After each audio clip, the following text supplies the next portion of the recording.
Baghdadi के दूसरे नाम अबू दुआ और डॉक्टर इब्राहिम अबाद इब्राहिम अली अल बदरी अल समाराई है। बगदादी की सही पहचान को लेकर अनिश्चितता है। दुनिया के पास उसकी केवल 2 ही तस्वीरें हैं। एक इराक के विदेश मंत्रालय की ओर से जारी की गई है, जबकि दूसरी अमेरिकी कैद में रहने के दौरान की है। 43 साल का बगदादी कहां है, ये भी कोई नहीं जानता। खबरों के मुताबिक वे सीरिया के शहर रक्का में है। माना जाता है कि बगदादी का जन्म बगदाद के उत्तर में स्थित समारा में 1971 में हुआ था। उसने बगदाद यूनिवर्सिटी से इस्लामिक स्टडीज में डॉक्टरेट की उपाधि ली है। इसके अलावा उसके पास इतिहास, संगीत आदि में भी डिग्री है। 2003 में इराक में यूएस के हमले के वक्त वे एक मस्जिद में मौलवी था। हालांकि कुछ ये भी मानते हैं कि वे सद्दाम के वक्त से ही जिहादी आतंकवादी था। 2005 में पकड़े जाने के बाद उसे इराक स्थित अमेरिकी ठिकाने कैंप बुक्कावल में 4 साल तक कैद भी रखा गया। इस दौरान उसकी मुलाकात अल कायदा के कई कमांडरों से हुई। यहीं से उनकी सोच में बदलाव आना शुरू हुआ। 2009 में जेल से छूटने के बाद वे इराक में अल कायदा के नेता के तौर पर उभरा।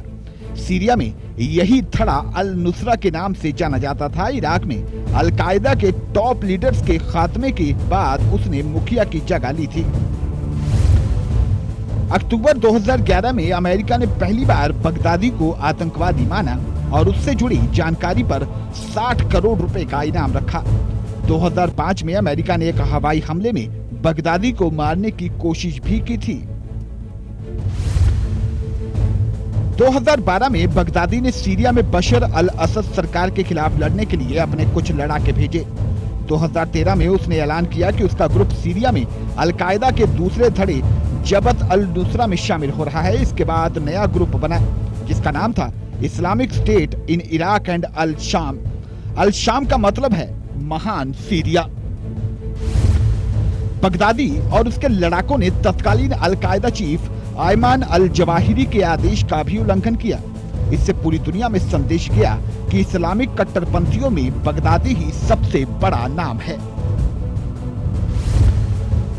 जवाहिरी पाकिस्तान, अरब और उत्तरी अफ्रीका तक फैली अपनी जड़ों की वजह से अभी भी प्रभावशाली है, लेकिन बगदादी की छवि बेहद क्रूर, आधुनिक और संगठित शख्स की है।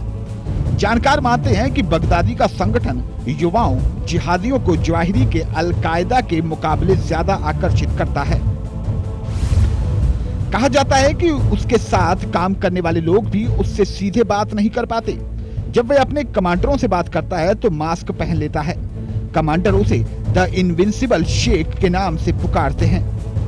बगदादी की सबसे अहम रणनीति यह है कि वे विदेशी लड़ाकों को अपने संगठन में जगह देता है, खास तौर पर यूरोपीय मुल्कों और अमेरिका से आए लोगों को।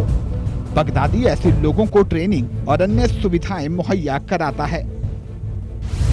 वॉशिंगटन पोस्ट में छपे एक आर्टिकल के मुताबिक ओसामा बिन लादेन का अगर कोई सच्चा उत्तराधिकारी है तो वे अल बगदादी ही है।